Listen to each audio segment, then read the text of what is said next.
Presentamos Escaparate, un instante lleno de sorpresas para compartir junto a César Abueid. Escaparate, un espacio diferente, con interesantes invitados, música, política y cultura. Entretenidas pinceladas de lo que ocurre en la vida diaria. Escaparate, escaparate. Buenas noches, bienvenidas, bienvenidos a Escaparate, aquí en Radio Universidad de Chile, que lo hacemos junto al querido Patricio Núñez en todo el tema técnico. Vamos a aportar con nuestros invitados y panelistas, por supuesto. Nuestro primer invitado es Cristian Vargas, abogado. Era en una época el subdirector jurídico del Servicio de Impuestos Internos. Y como subdirector jurídico del Servicio de Impuestos Internos, le tocó vivir de primera fuente cómo es este manejo que se hace entre la política y el dinero, ¿no es cierto? Es un interesante libro que nos habla fundamentalmente del caso Penta Soquimich, y pasamos a conversar inmediatamente en Escaparate con Cristian Vargas. Buenas noches, Cristian. Hola César, muchas gracias por invitarme a Escaparate. Efectivamente, el libro que escribí, Impunidad, se llama, es la historia de cómo el poder político logró frenar las investigaciones de los delitos tributarios más grandes de Chile, porque ese mismo poder político estaba implicado. Entonces yo cuento esta historia, lo que yo viví como testigo desde dentro del Servicio de Impuestos Internos, porque en ese tiempo correspondió ser el subdirector jurídico del Servicio de Impuestos Internos. O sea, era un cargo que tenía, entre otras funciones, el presentar querellas o denuncias por delitos tributarios. Entonces el libro narra mi experiencia de enfrentarme a una verdadera estrategia para dejar impunes delitos tributarios en los que el propio poder político estaba implicado, como te decía. Y hablamos concretamente, Cristian, del 2015, 16, 17, ¿por ahí fue esto? Así es, desde el 2014 en realidad, 2014, 2015, y luego se frenaron las investigaciones, así que no, o sea, resultó esa estrategia que yo comento y que cuento en el libro, esa estrategia de impunidad dirigida desde el Ministerio del Interior de la época, resultó al final victoriosa porque las investigaciones se detuvieron, pero eso implicó una grave crisis institucional, porque como esto se inició con presiones, pero las presiones no bastaron porque, por lo menos en nuestro caso, no resultaron, y después lo que vino entonces fue derechamente una intervención política al Servicio de Impuestos Internos, descabezando esta institución de la que yo formaba parte, y también lo que terminó con mi salida, también con la salida del director de entonces, que era Michel Llorat. Y también hubo una intervención en la Fiscalía, porque los casos que estaban a cargo de los fiscales que tenían voluntad de investigar, como era el fiscal Gajardo, el fiscal Norambuena, esos casos se los quitaron, se los entregaron a otros que lo que hicieron fue en realidad sepultarlos. Ahora, cuando hablamos del financiamiento ilegal de la política, y esto que tú traduces en este libro, Impunidad, una crónica sobre el Servicio de Impuestos Internos y los dineros de la política, estamos hablando concretamente de Penta Soquimich. Y si es así, aclárenos esto porque uno dice Penta Soquimich. Penta un caso, Soquimich otro, están entrelazados, ¿cómo es la cosa? ¿Y qué significa cada uno? Así es. Son dos casos de financiamiento ilícito de la política, porque esas empresas donaban dineros en forma ilícita a políticos para sus campañas. Y el esquema que usaban estas compañías, pero no solamente ellas, la verdad es que tal vez son las más conocidas, pero hubieron una serie de otras empresas, más de 40 grandes empresas, que hacían el mismo procedimiento fraudulento con políticos que le iban a pedir dinero.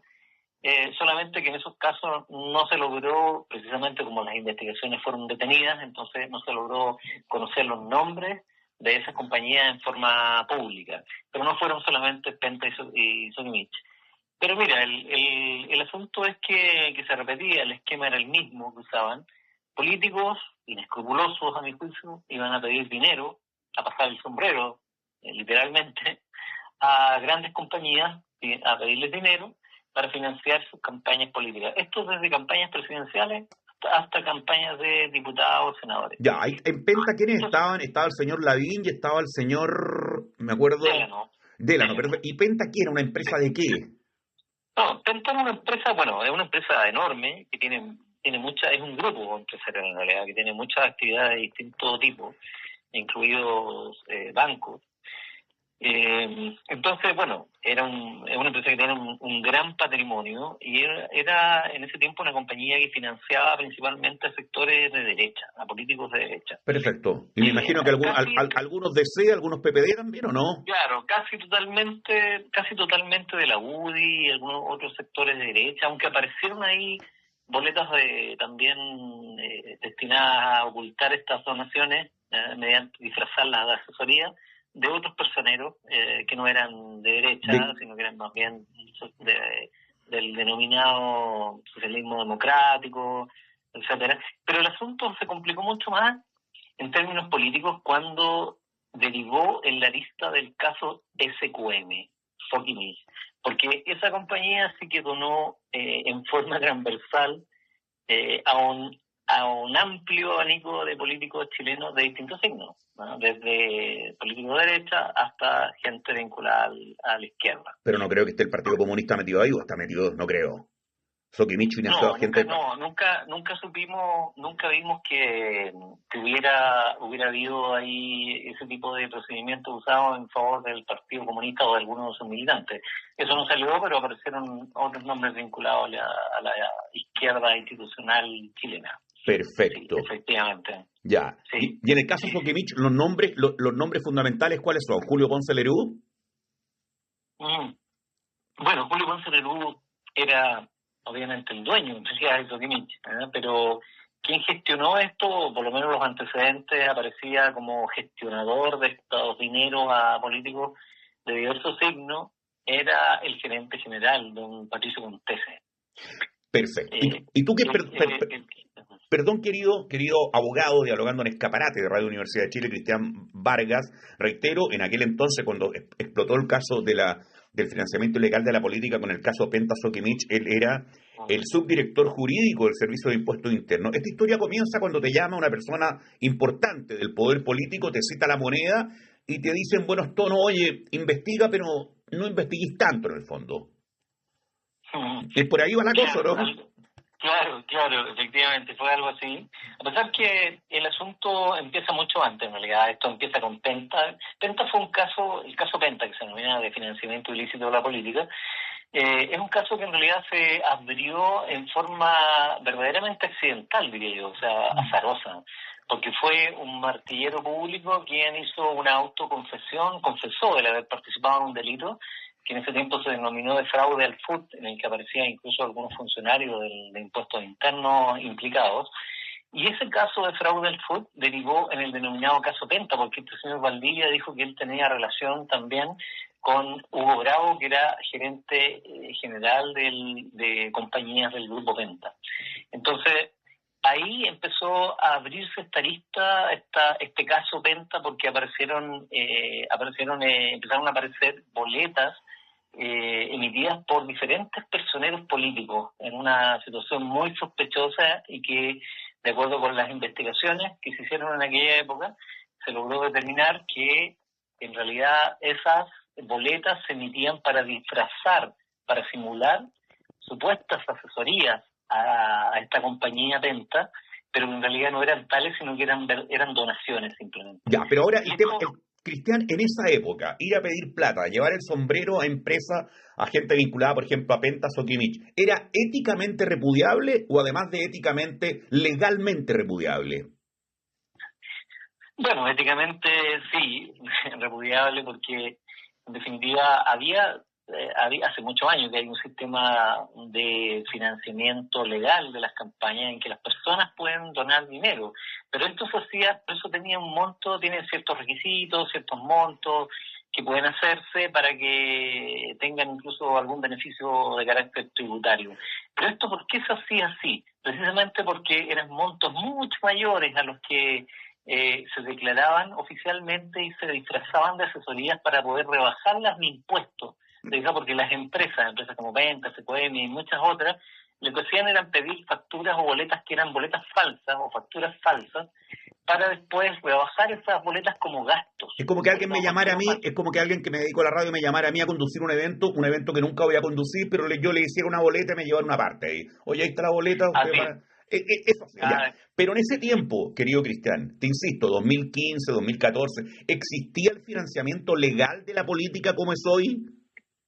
sí, existía, aunque después se modificó precisamente a raíz de este caso, de estos casos de financiamiento ilícito, se modificó, se hizo un poco más estricto, pero yo diría que igual hasta la fecha eso es bastante precario el sistema, porque no evita, es que mira, esto tiene que ver también con una actitud, con lo que tú señalabas, una cuestión ética, una cultura política tal vez de valorar mucho más el marketing que las cuestiones de fondo de las campañas políticas. Entonces, en el marketing, en todos estos gastos de campaña que son millonarias, entonces no escatiman, no tienen límite en realidad, desde el punto ético, moral. Entonces lo que hacen, no sé si recibirán todavía dinero por fuera, dineros negros, pero en ese tiempo dineros negros, dineros sucios, entraron a la política y de esa manera la democracia también se debilita, por Y la supuesto. gente que recibió esas plata, tanto en el caso Penta, Soquimich, ambos cruzados, los políticos que recibieron esos dineros, que fueron a dejar el sombrero allá,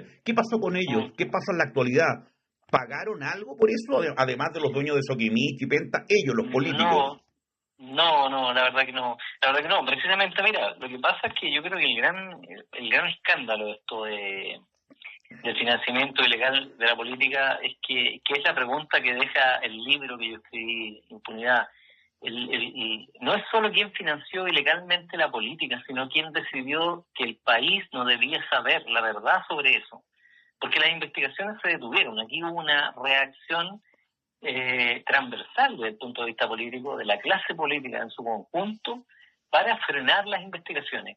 Lo que yo relato ahí es toda una serie de presiones que hubo hacia el Servicio de Impuestos Internos para que no se querellara, no denunciara estos delitos a la Fiscalía, no recopilara antecedentes sobre ellos y así evitar que la Fiscalía extendiera las investigaciones. ¿Quién era el Y la presidente o la presidenta de la República en aquel entonces?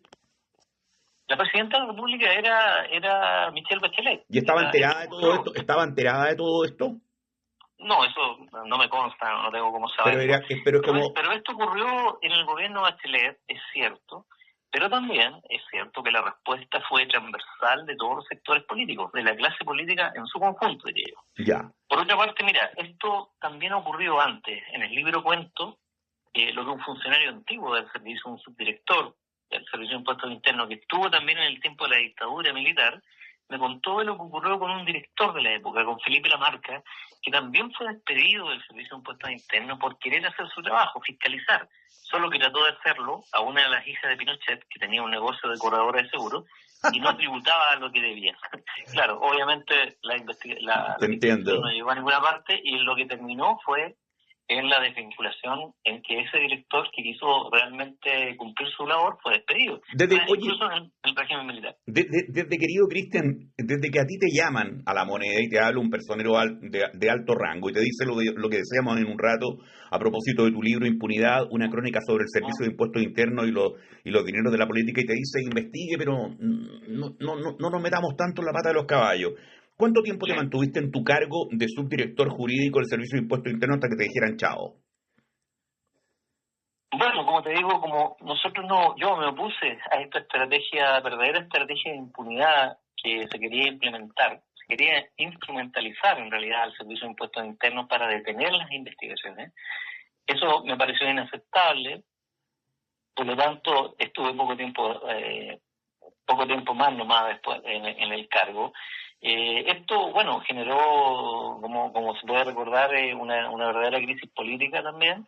Terminó estuvo relacionado esto con la petición de renuncia por parte de la presidenta del entonces ministro del Interior, Rodrigo Peñalillo, y también del ministro de Hacienda, señor Alberto Arenas. Ahora, mira, hay que recordar que Rodrigo Peñalillo, el entonces ministro del Interior, fue en realidad quien impulsó una estrategia, desde el Ministerio del Interior impulsó esta estrategia para que esos delitos en los que aparecían implicados amplios sectores políticos del país, diferentes signos, y también él mismo aparecía implicado, salpicado. tapar todo con tierra. Irregulares, claro, Ya. la estrategia era que todos estos casos no llegaran a ninguna parte. Oye, ¿en el libro tú dices o te lo mantienes guardado quién fue el personero que te llamó o no es importante saberlo?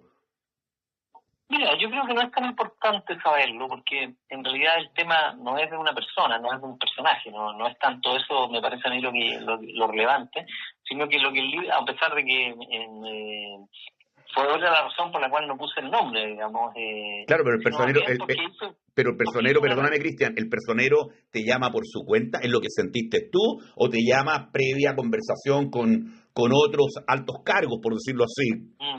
¿Qué sentiste tú? Yo creo que esto era de una posición bastante compartida por diferentes altos cargos gubernamentales.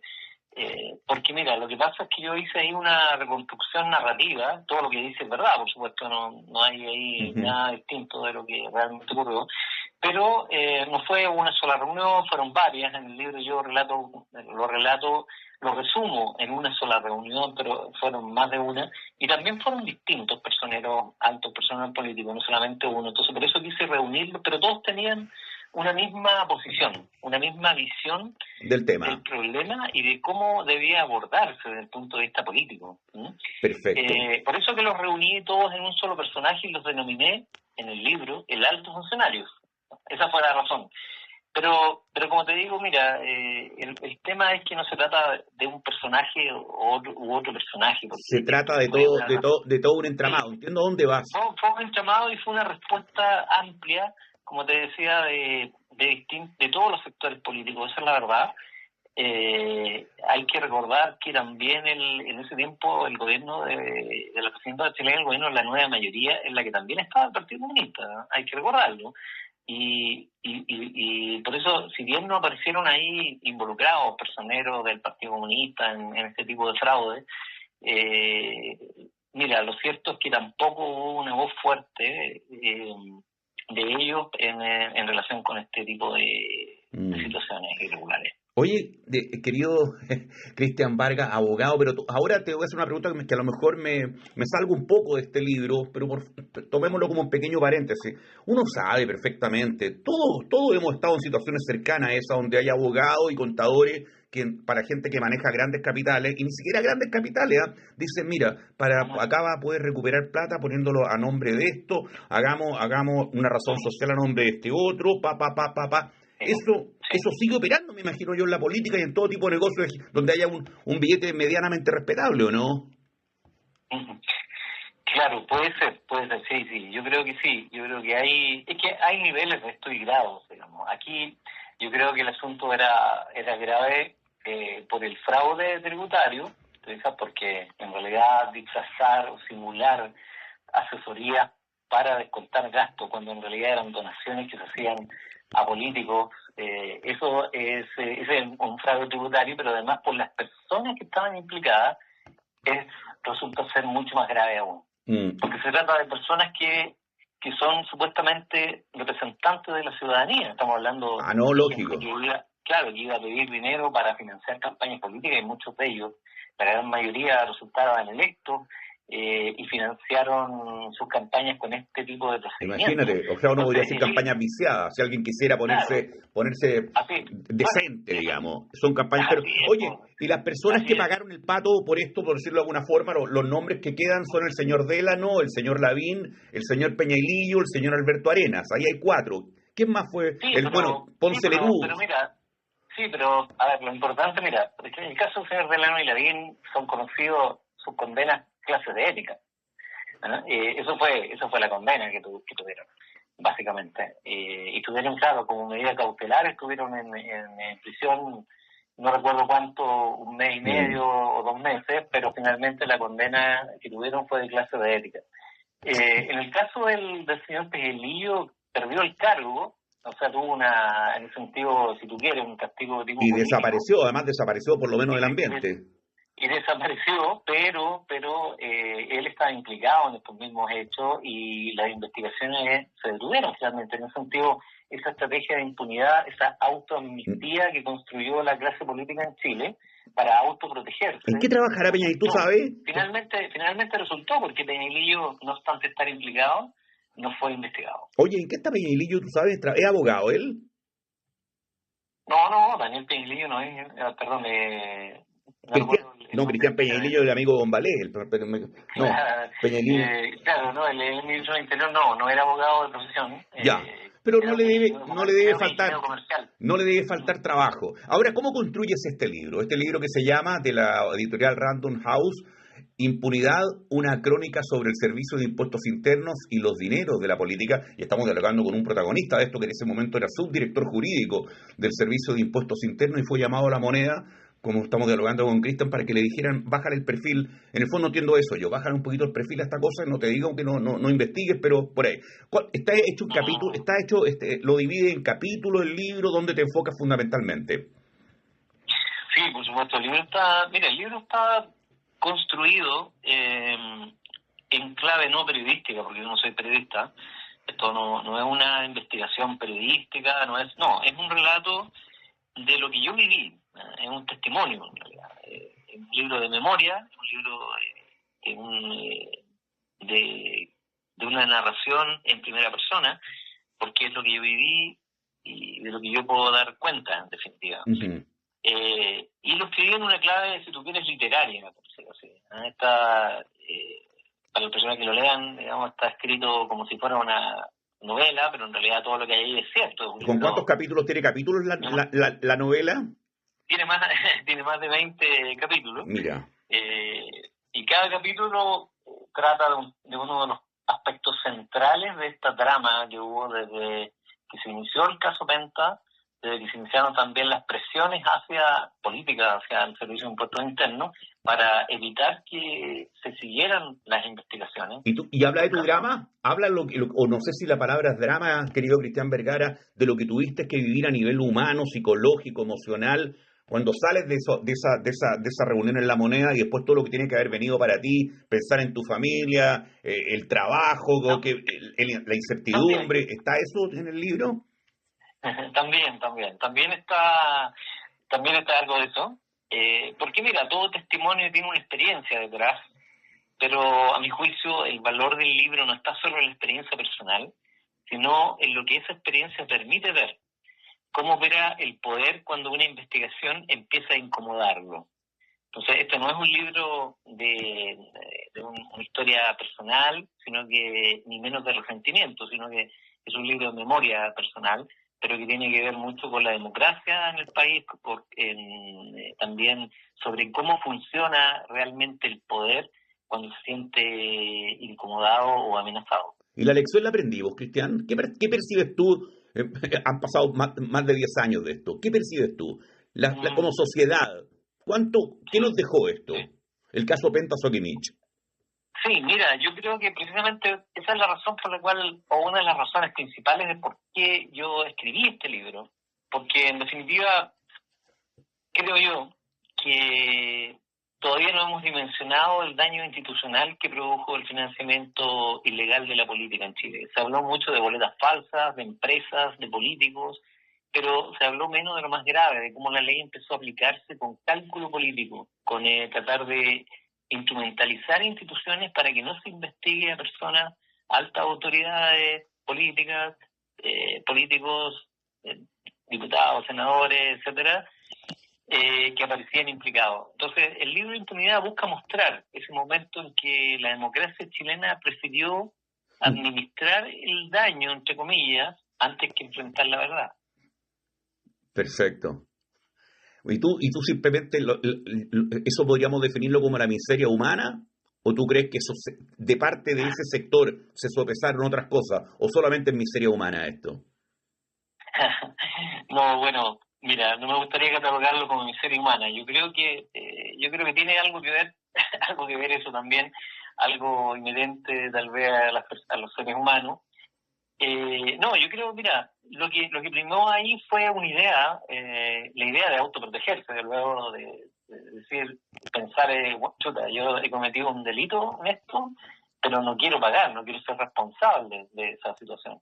Entonces, el argumento de algunos era de que se provocaría, si se supiera la verdad por los ciudadanos, si las investigaciones siguieran su curso y aparecieran todas estas personas como te digo, autoridades del Estado, diputados, senadores. Iba a quedar laca, te dijeron. Laca. Claro, iba a provocarse una gran crisis institucional. Eso era el argumento de ellos. Entonces, ese argumento aparece, por supuesto, en el libro, la idea de que había que cuidar la estabilidad. Pero yo creo que ahí está una trampa, y porque una democracia, a mi juicio, no se protege ocultando la verdad a los ciudadanos. Se protege dejando que sus instituciones funcionen. Porque, mira, yo creo que la estabilidad, así, sin justicia, puede parecer en principio como prudencia, pero muchas veces termina siendo... Es como lo que se barre, es como lo que decía la periodista, la querida periodista que en paz descanse, Patricia Verdugo. En Chile, me acuerdo por el tema de barrimos mucho debajo de la alfombra y de repente el polvo empieza a salir. Pero bueno, tenía tanta razón Patricia Verdugo. Por último, querido Cristian Vargas, ¿qué es de tu presente? ¿Trabajas en forma particular como abogado? ¿A qué te dedicas? Sí, por supuesto. Claro, yo salí del servicio a mediados del 2015, septiembre del año 2015, y desde entonces me he dedicado a ejercer la profesión en forma privada. Trabajo en una consultora internacional aquí en Santiago. Y bueno. ¿Y quién la financia? ¿Quién la financia? ¿Lavín y el otro caballero, no? No, por supuesto que no. Yo presto servicio a cualquier persona que lo quiera. Oye, Cristian, querido, yo te agradezco mucho, Cristian Vargas, abogado, que en aquella época de Penta Soquimich era subdirector jurídico del Servicio de Impuestos Internos. Gracias por esta conversación en Escaparate de Radio Universidad de Chile, y muchas gracias por dejar constancia en este libro que la gente puede comprar en cualquier librería. Es de la editorial Random House. Esa es, no sé si todo me equivoco. Sí. Penguin Random House, Aguilar se llama también. Perfecto. Y ahí está el libro que se llama Impunidad, una crónica sobre el Servicio de Impuestos Internos y los dineros de la política. Gracias una vez más, Cristian Vargas. Un abrazo para ti. Gracias a ustedes por invitarme. Muchas gracias. La psicóloga Leticia García está en Escaparate. Buenas noches, querida psicóloga Leticia García. Bienvenida a Escaparate. ¿Supiste de las declaraciones que hizo el expresidente del gobierno español a propósito que estamos en modo fútbol todavía? Cuando habló que el equipo francés, a propósito del partido de Francia con España, tiene un excelente equipo, pero que está conformado mayoritariamente por jugadores que no son franceses. Claro, porque la mayoría son de ascendencia africana. Todo el mundo lo criticó, ¿no es cierto? Antes habíamos visto a una diputada paraguaya criticando a un jugador francés por su color de piel. O sea, parece que el racismo, el clasismo y todo ese tipo de cosas está vivito y coleando por ahí. Hola, querido César. Un abrazo muy cariñoso para ti y para las auditoras y auditores. El racismo parte, mi querido amigo, con una base de comprensión científica nula, porque en realidad es una creencia ideológica o una doctrina que establece que los seres humanos nos dividimos entre nosotros en razas diferentes y que además algunas de aquellas razas poseerían cualidades, capacidades o virtudes superiores a los demás. Y claro, esta es una noción que se ha usado históricamente para justificar la discriminación, la exclusión, la persecución o la dominación de un grupo sobre otros. Sin embargo, la ciencia moderna, especialmente la genética de poblaciones, ha demostrado que las razas humanas no existen desde el punto de vista biológico. Cuestiones externas, periféricas, como el color de piel, la forma de la nariz, el color de los ojos, la textura del cabello, son adaptaciones geográficas superficiales. Todos los seres humanos compartimos el 99,9% de nuestro ADN. Es más, recientemente se ha descubierto de que a través del estudio arqueológico se ha visto de que más o menos entre un 1,5 y un 2,5% de los genes neandertal son parte de la genética humana de Europa, en especial en Francia y en España. Así es que en realidad cualquier cuestionamiento en razón de esas cuestiones que son superficiales hablan de una ignorancia absoluta de los avances científicos que han demostrado que que el seres humanos somos una raza, la raza humana, pero que no existen diferencias raciales entre nosotros, sino que de aspecto solamente.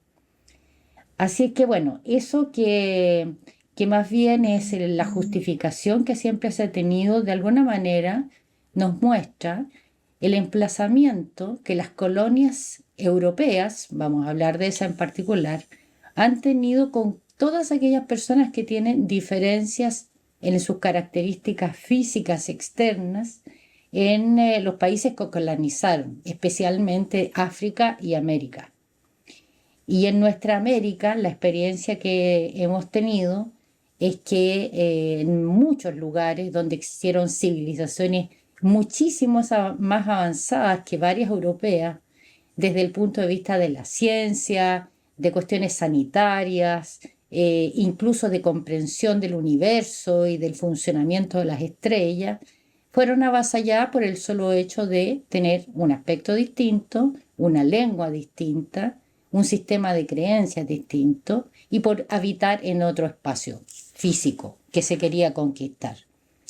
Y dentro de este tema del colonialismo, que se extiende hasta nuestros días, está el imponer una determinada mirada donde hay un grupo de personas que habitan en una zona específica del mundo que son aparentemente, según sus creencias, superiores a todo el resto de la humanidad. Se les mira desde arriba y además se les plantea que ellos vinieron a civilizar nuestros pueblos.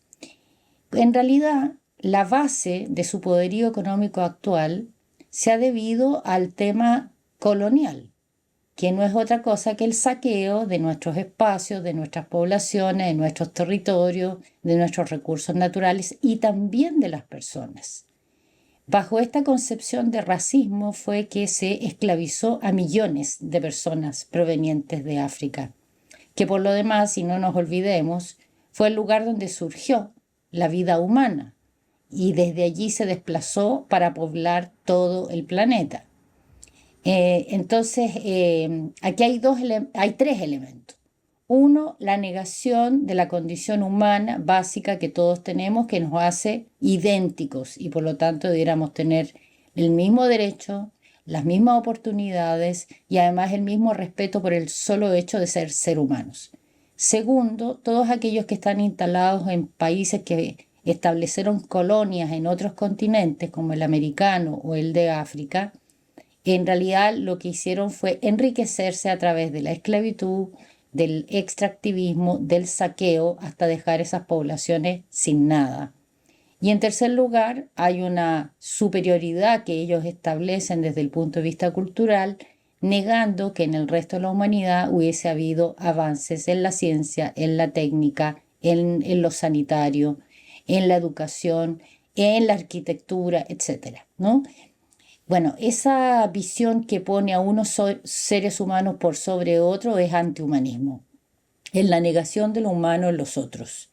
Y en el caso de que se han producido estas acciones espantosas como la esclavitud, negando la condición básica que nos unifica como seres humanos, como poblaciones que en sí han sido migrantes desde los primeros homínidos, donde además se ha descubierto que había mezcla incluso con personas, individuos que tenían otra condición de origen, como son los neandertal, es una negación total. Es como esta visión de que la Tierra es plana, que algunos creen, o ser antivacuna, que otros creen, o un montón de negaciones respecto al avance de la ciencia.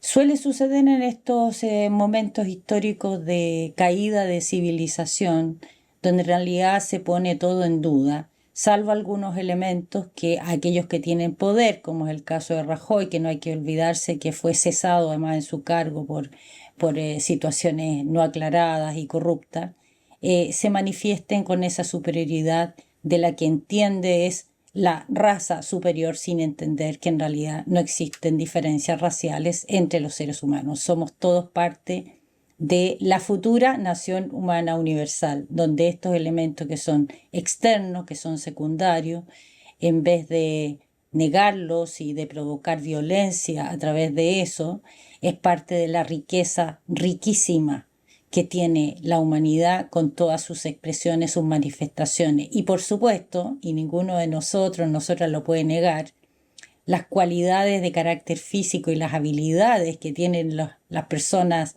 afrodescendientes son infinitamente superiores que la mayoría de los nuestros, así que más bien valorarlos y respetarlos en su cualidad y en vez de discriminarlos por su apariencia. Eso, mi querido amigo, te mando un gran abrazo y si alguien quiere escribirme, mi correo es leticiagarciaf@gmail.com. Lo repito, leticiagarciaf@gmail.com. Un abrazo. Escaparate. Pensamiento crítico. En el Teatro La Comedia, que está ubicado en la calle Merced 349, los domingos se está presentando una obra interesantísima que se llama El traje del novio, que le pertenece al dramaturgo y actor Felipe Zambrano, a las 7 de la tarde. Por lo tanto, estamos listos para tener la última función el otro domingo, 26 de julio, la última función de El traje del novio. Felipe Zambrano, cuéntale un poco de lo que ha sido este montaje tan premiado en la cartelera nacional a las auditoras y auditores de Escaparate. Hola, queridos audioespectadores del programa Escaparate. Soy Felipe Zambrano Migueles, soy dramaturgo de la obra El traje del novio, que ya el próximo domingo va a tener su última función en esta temporada de todos los domingos de julio en el Teatro Ictus. Una obra que habla de...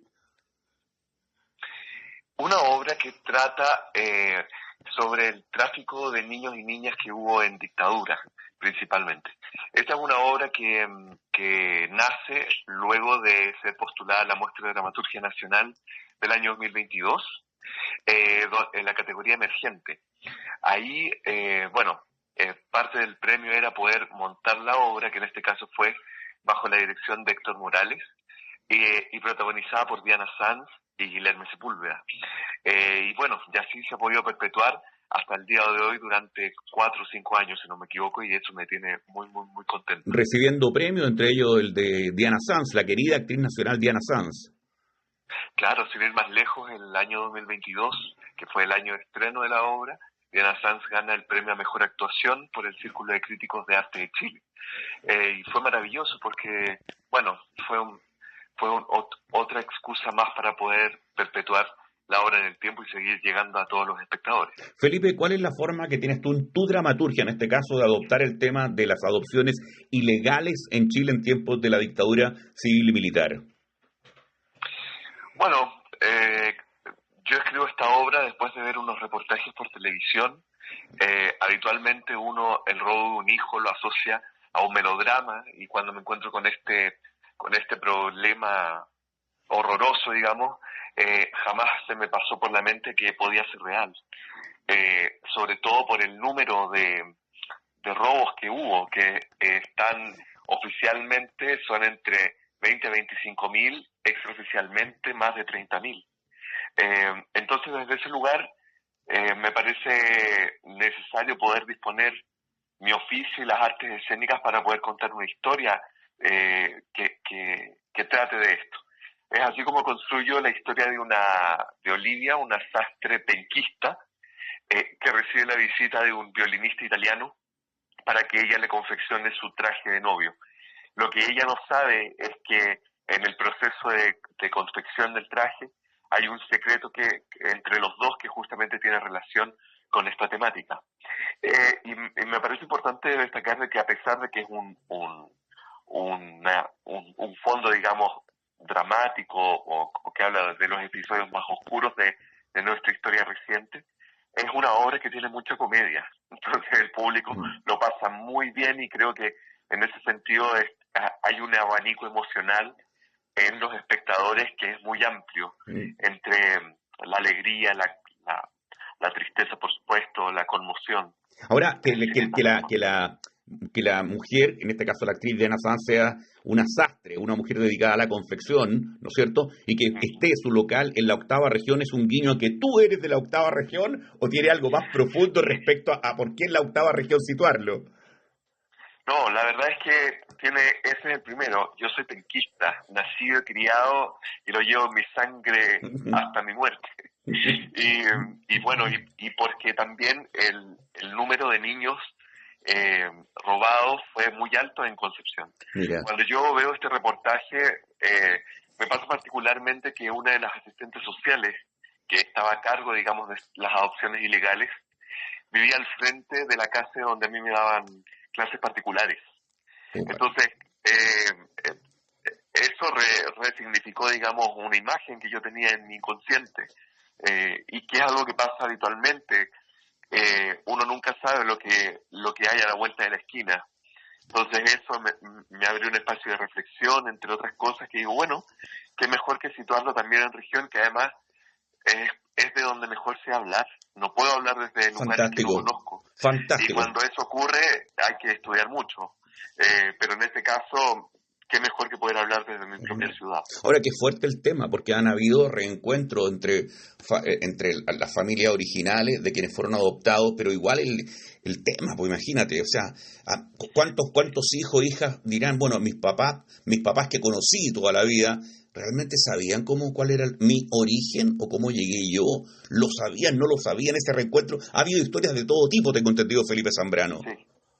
Sí, hay hay todo tipo de historias. Muchas veces no se sabe, otras veces sí se sabe.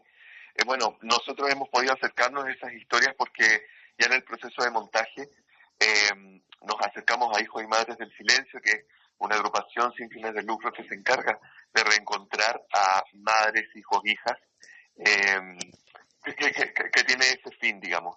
Y fue muy hermoso porque en la primera función a mí me tocó estar sentado al lado de ellas, coincidentemente, y bueno, y las obras les hizo mucho sentido, ¿no? Esta obra no tendría sentido si a ellas no les sirviera.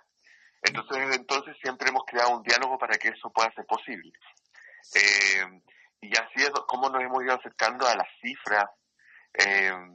Bueno, en algún momento también nos invitaron al Instituto de Derechos Humanos porque el año 2023 se abrió el capítulo de adopciones ilegales en el informe anual, y bueno, y desde ese lugar también la obra sirvió para, una vez de que personas la han podido ver, se han decidido a buscar sus orígenes, que eso es algo muy hermoso también. Indudable, por favor.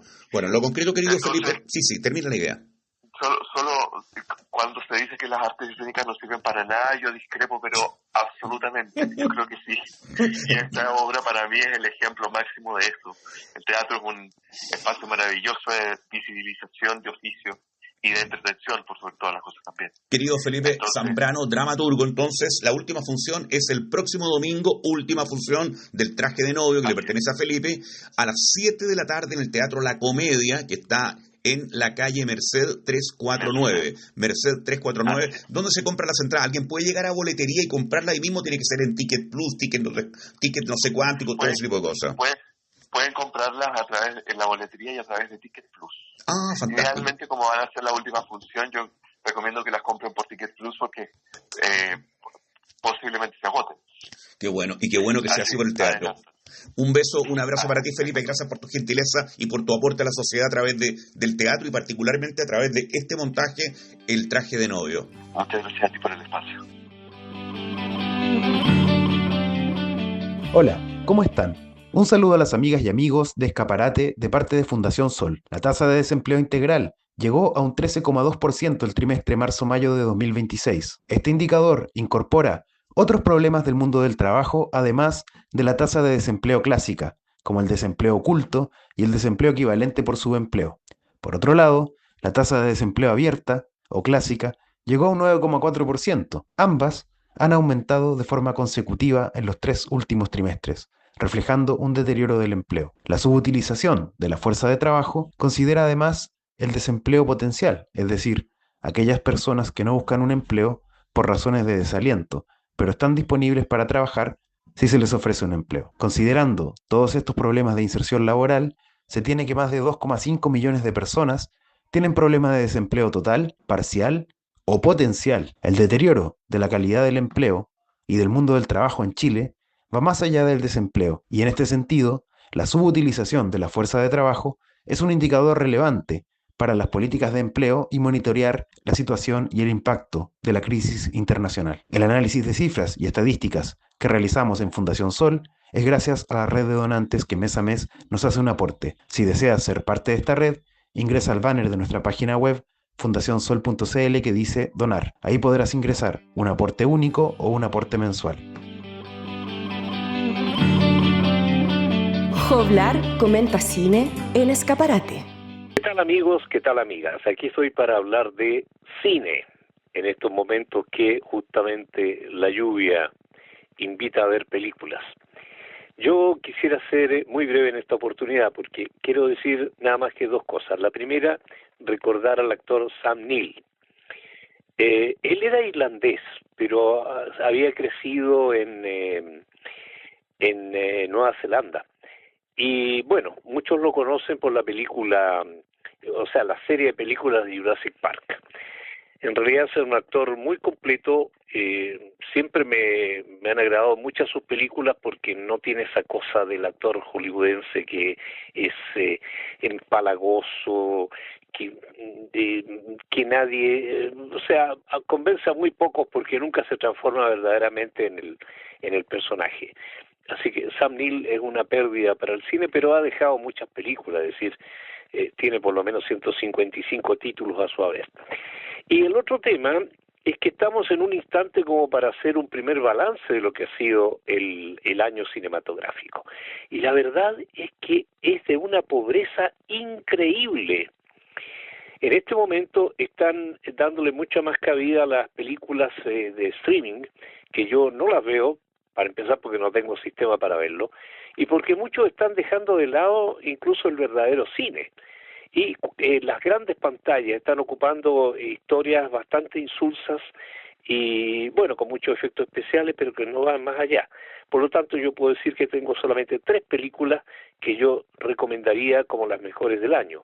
Una es Backrooms, película bastante extraña que tiene que ver con un mundo muy cercano a nuestro subconsciente. Me pueden leer en www.candilejas.cl, ahí están todos los datos. Otra película es Estación 8, que es muy parecida a la anterior, pero una película japonesa esta, y realmente agobiante.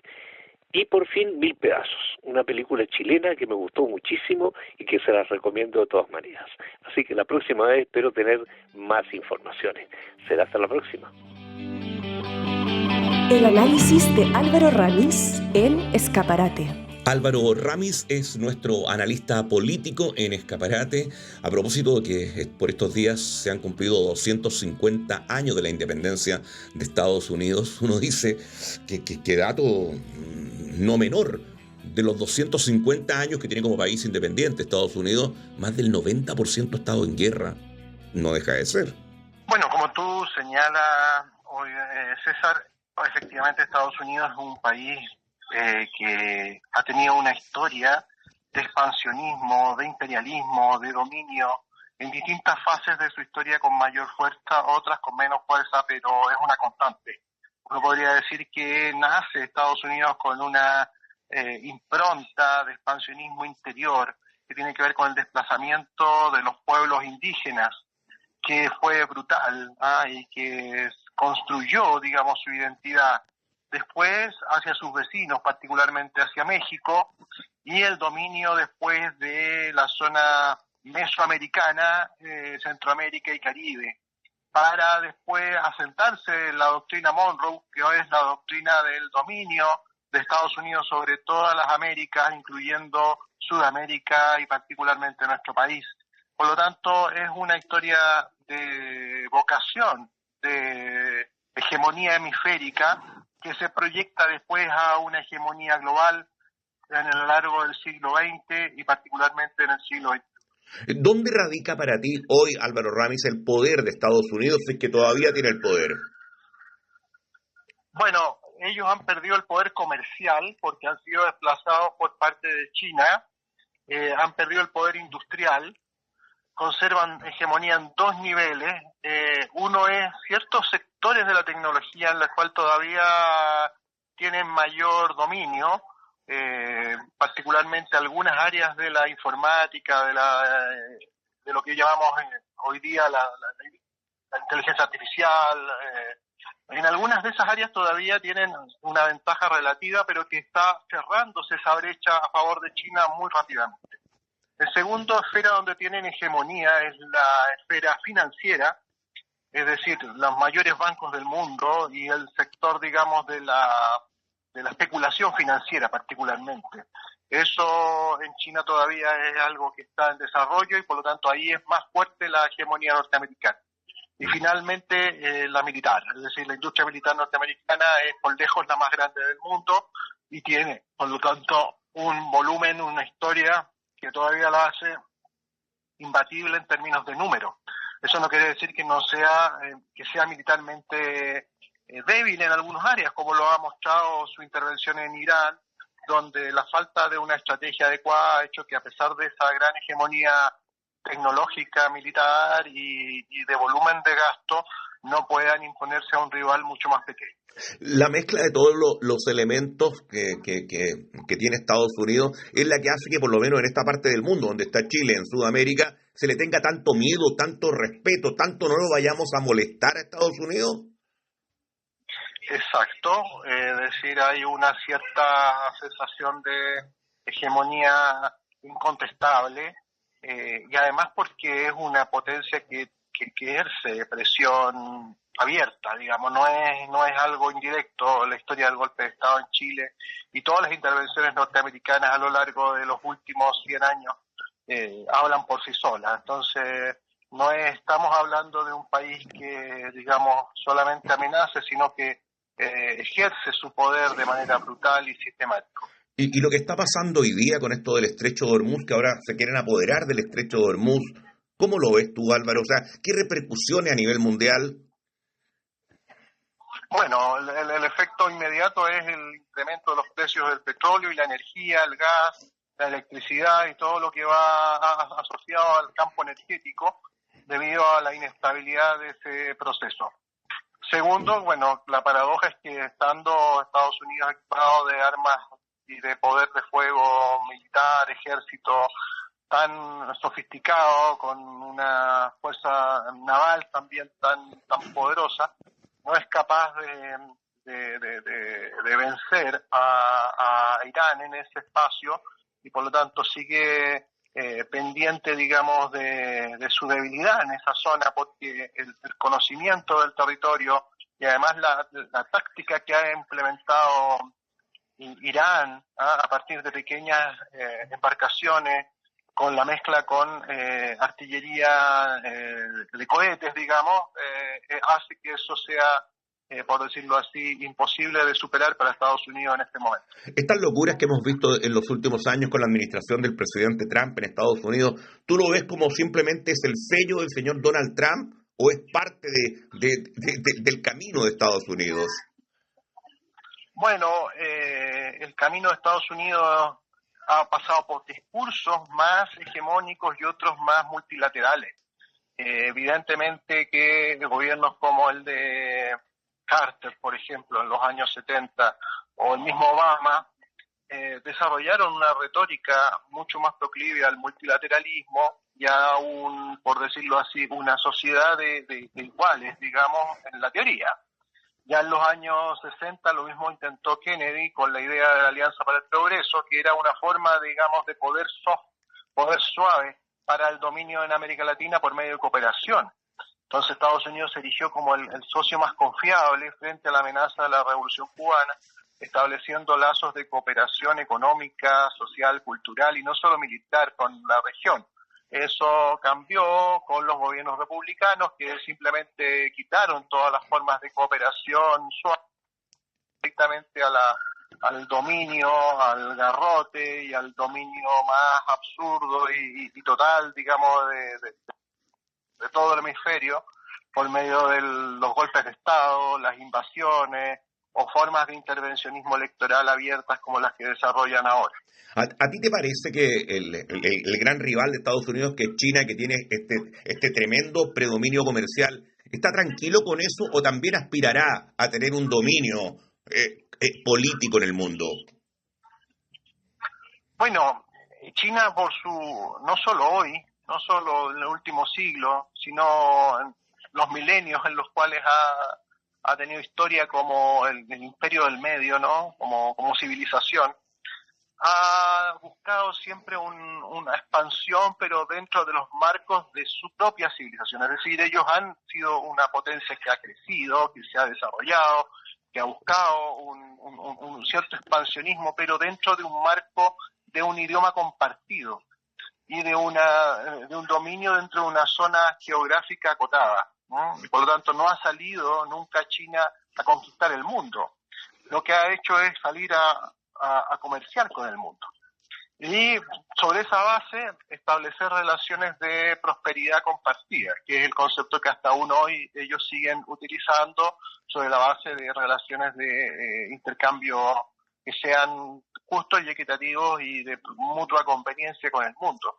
Entonces yo no veo a China expandiéndose o una voluntad de hegemonía fuera de su campo específico civilizatorio, ¿no? Que eso es también una barrera muy grande para nosotros para poderlos entender, porque tenemos una barrera lingüística muy fuerte, una barrera cultural también sobre los supuestos sobre los cuales se construye esa civilización, y por lo tanto nos es más difícil penetrar en elementos que ellos podrían brindarnos, que es como un conocimiento más profundo de su cultura, que exige un mayor ejercicio de información, conocimiento y estudio.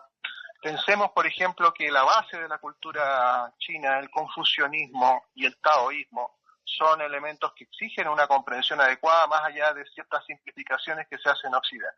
Álvaro, querido, solo agradecerte. Álvaro Ramis es nuestro analista político. Gracias por tu aporte de todas las semanas. Muchas gracias a ti. Recuerden que estamos en la plataforma Spotify como Escaparate, lo mismo en nuestro canal de YouTube y por supuesto el domingo en las frecuencias de Radio Universidad de Chile 102.5 y en radio.uchile.cl. Gracias, querido Patricio Núñez, por la puesta en el aire. Gracias a Chile y el mundo que nos escuchó y esperamos, como siempre, haber aportado con pensamiento crítico. Y así hemos presentado Escaparate, simple y directo, Escaparate. El próximo domingo a las 21 horas en Radio Universidad de Chile, César Abueit regresa con Escaparate, Escaparate.